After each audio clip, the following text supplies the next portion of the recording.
Purnawirawan TNI bersama istrinya di wilayah Aceh Utara dan Kota Lok Sumawe, Provinsi Aceh, mulai mendapatkan vaksin COVID-19 dosis pertama.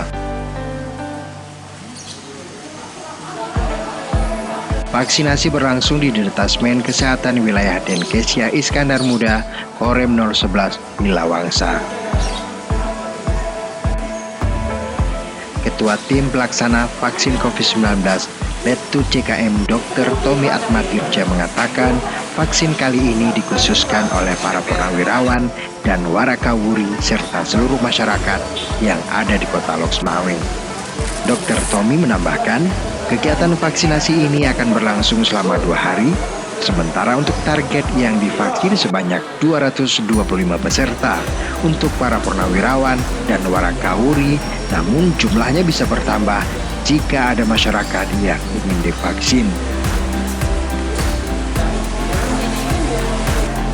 Vaksin ini merupakan upaya TNI Angkatan Darat untuk membantu pemerintah dalam pelaksanaan kegiatan vaksin nasional kepada masyarakat yang ada di seluruh Indonesia. Untuk target kita pada hari ini, kita lebih fokuskan ke purnawirawan dan warakawuri, yang mana tidak menutup kemungkinan juga jika memang ada masyarakat umumnya yang datang, pasti kita suntik juga. Tidak kita tolak, karena memang sudah kewajiban kita untuk menyukseskan program nasional yaitu untuk vaksinasi. Seperti itu. Untuk target kita pada hari ini, pelaksanaannya kita laksanakan selama 2 hari, yang mana jumlah keseluruhannya sekitar 225 peserta. Itu untuk warakawuri dan purnawirawan.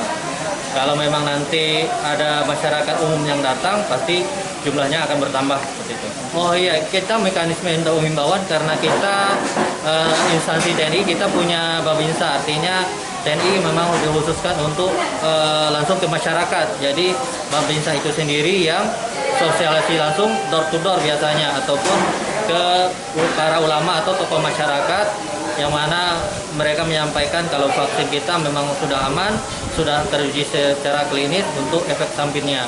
Walaupun memang ada efek sampingnya, mungkin hanya minimal sekali, seperti itu.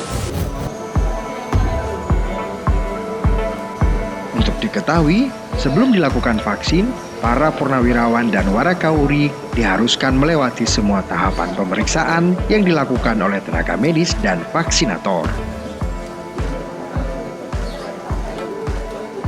Sementara yang diberikan vaksin didominasi oleh mereka yang berusia di atas 59 tahun.